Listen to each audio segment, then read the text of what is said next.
మరో breaking news చూస్తున్నాం. Iran Israel మధ్య యుద్ధ మేఘాలు కమ్ముకున్నాయి.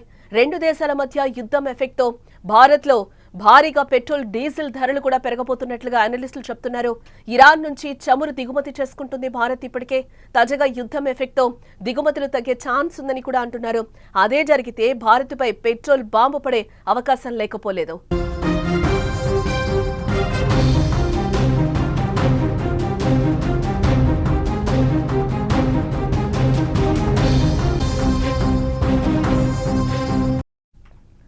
ఇరాన్ ఇజ్రాయెల్ల మధ్య భీకర యుద్ధం ఎఫెక్ట్ తో భారత్ పై పడే ఛాన్స్ ఉంది.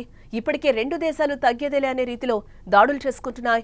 ఇరు దేశాల మధ్య దాడుల్లో అనేక మంది పౌరులు చనిపోయినట్లుగా తెలుస్తోంది. అయితే రెండు దేశాల మధ్య యుద్ధం ఎఫెక్ట్ తో భారత్ పై పెట్రోల్ బాంబు పడే అవకాశం కనిపిస్తోంది. ఎందుకంటే చాలా కాలం నుంచి ఇరాన్ నుంచి భారత్ భారీగా చమురు దిగుమతి చేసుకుంటున్న విషయం తెలిసిందే. పైగా ఆ దేశ చమురు ధర కూడా చాలా తక్కువగా ఉంటుంది. అయితే ఇప్పుడు ఇరాన్ ఇజ్రాయెల్ మధ్య యుద్ధ మేఘాలు కమ్ముకున్న తరుణంలో దిగుమతులు తగ్గిపోయే ప్రమాదం ఉందని అంటున్నారు. అదే జరిగితే భారత్ లో పెట్రోల్ డీజిల్ గ్యాస్ ధరలు కూడా భారీగా పెరగనున్నాయి. ఇదే నేపథ్యంలో నిన్నటి నుంచి ఇజ్రాయెల్ అలాగే ఇరాన్ మధ్య భీకర దాడులైతే కొనసాగుతున్నాయి. 100 సైనిక అణుక్షిపణి స్థావరాలే లక్ష్యంగా కూడా ఈ యుద్ధం కొనసాగుతోంది. 200 యుద్ధ విమానాలతో తెల్లవారుజామున దాడి జరిగింది. 330 బాంబులు క్షిపణులు ఇజ్రాయెల్ కురిపించింది. ఆర్మీ చీఫ్ ఐఆర్జీసీ చీఫ్ సహా 4 సైనిక జనరల్లు అలాగే 6 అణుశాస్త్రవేత్తలు కూడా ఇప్పటికే మృతి చెందారు. ఇక నంతాంజ్ యురేనియం శుద్ధి కేంద్రం కూడా పూర్తిగా ధ్వంసమైనట్లుగా తెలుస్తోంది. కలిసికట్టుగా ఇజ్రాయెల్ సైన్యం మొసాద్ ఆపరేషన్ ఇరాన్లోకి డ్రోన్లు ఆయుధాలు అక్రమంగా చేరివేత జరిగినట్లుగా తెలుస్తోంది. 2 ప్రామిస్ 3 పేరుతో ఇరాన్ ఎదురుదాడికి దిగినట్లుగా మనకైతే సమాచారం అందుతోంది.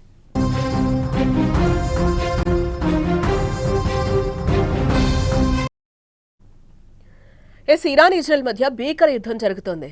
దీనికి కారణం ఏంటో ఒకసారి చూద్దాం. చాలా సింపుల్. ఇరాన్ అణ్వాయుధాలు తయారు చేస్తోందంటూ ఇజ్రాయెల్ యుద్ధానికి దిగింది. తమపై దాడి చేస్తే తామెందుకు సైలెంట్ గా ఉంటామంటూ ఇటు ఇరాన్ రివర్స్ లో దాడి మొదలు పెట్టడం జరిగింది. ఇజ్రాయెల్ ఇరాన్ మధ్యలో సిరియా ఇరాక్ ఉన్నాయి. ఈ యుద్ధం వల్ల ఆ రెండు దేశాలపై కూడా ప్రభావం పడుతోందని చెప్పుకోవచ్చు. అలాగే ఇజ్రాయెల్ అనేది అమెరికాకి ఫ్రెండ్లీ దేశం కాబట్టి ఇజ్రాయెల్ కి సపోర్ట్ గా అమెరికా జోక్యం కూడా చేసుకుంది. ఇరాన్ కి వార్నింగ్ ఇవ్వడం జరిగింది. అంటే ఇది చిన్న యుద్ధం కాదు, అంతకంతకు కూడా పెరిగేలా ఉందని అంటున్నారు. ప్రపంచంలో ఎక్కడ ఏ సమస్య వచ్చినా అది ప్రపంచంలోని చాలా దేశాలపై పడుతుంది. కాబట్టి ముఖ్యంగా ఇండియా లాంటి పెద్ద దేశంపై భారీగా పడుతుందని కూడా అంటున్నారు.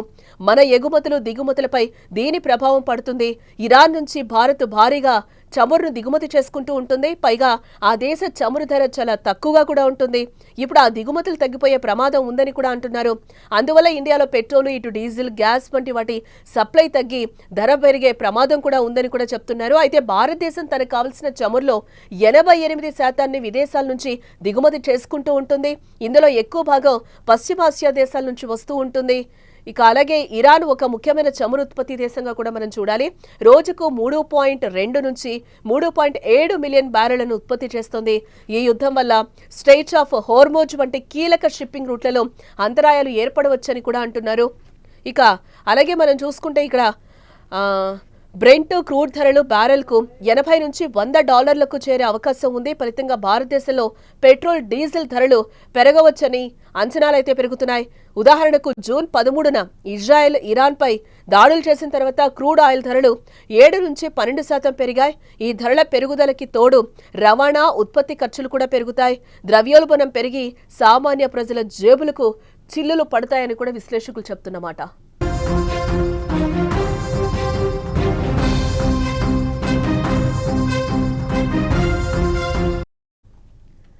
ఇక ఈ యుద్ధం వల్ల పశ్చిమాసియాలో గగనతలంపై నిషేధాలు కూడా విధించవచ్చు అని కూడా చెప్తున్నారు. దీనివల్ల ఎయిర్ ఇండియా, విస్తారా, ఇండిగో వంటి ఎయిర్లైన్స్ ఐరోపా, పశ్చిమాసియా, ఆగ్నేయ ఆసియా రూట్లలో విమానాల్లో రీరూట్ చేయాల్సి వస్తుంది. ఈ రీరూటింగ్ వల్ల ఇంధన ఖర్చులు పెరిగి విమాన టికెట్ ధరలు 10 నుంచి 15% దాకా పెరగొచ్చని కూడా అంటున్నారు. ఇరాన్ గగనతలంలో నిషేధాలు విధించడంతో ఎయిర్ ఇండియా, టెల్ అవీవ్ విమానాలు కూడా రద్దు చేసింది. ఇతర విమాన సంస్థలు ఎక్కువ దూరం రూట్లను ఎంచుకోవాల్సి వస్తున్న పరిస్థితులు కనిపిస్తున్నాయి. టోటల్ గా ఎగుమతులు దిగుమతులను ఒకసారి చూస్తే ఇరాన్ ఇజ్రాయెల్ తో భారతదేశ వాణిజ్యం భారీగానే ఉంది.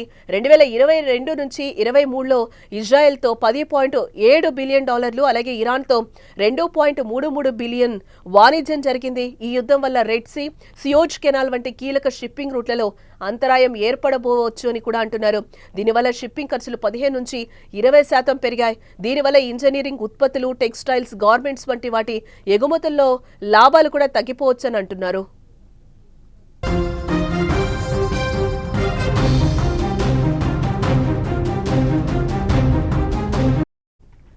ఇటు ఇరాన్కి భారతదేశం టీ, బియ్యం, మాంసం వంటి వస్తువులు ఎగుమతి చేస్తూ ఉంటుంది. యుద్ధం కారణంగా ఈ ఎగుమతులు తగ్గే అవకాశం కూడా ఉందని అంటున్నారు. అప్పుడు ఈ వస్తువుల సప్లై ఇండియాలో పెరుగుతుంది. కాబట్టి సప్లై పెరిగితే ధరలు తగ్గుతాయనేది ఎకానమీ ఫార్ములాగా మనం చూస్తూ ఉంటాం. బట్ ఇక్కడ అందువల్ల టీ, బియ్యం, మాంసం ఉత్పత్తుల ధరలు తగ్గవచ్చని కూడా అంటున్నారు. ఇక ఇరాన్కి భారతదేశం నుంచి టీ ఎగుమతులు ఎక్కువగా వెళ్తాయి. 2024లో 4.91 మిలియన్ కేజీల టీ పొడి ఎగుమతి అయిందని చెప్పుకోవచ్చు. ఈ ఎగుమతులు తగ్గితే భారతదేశంలో టీ పొడి ధరలు కూడా తగ్గొచ్చని కూడా అంటున్నారు. ఇక ధరలు కొన్ని ఉత్పత్తులకైతే తగ్గే ఛాన్స్ ఉందని కూడా అంటున్నారు. అవేంటో కూడా ఒకసారి చూద్దాం.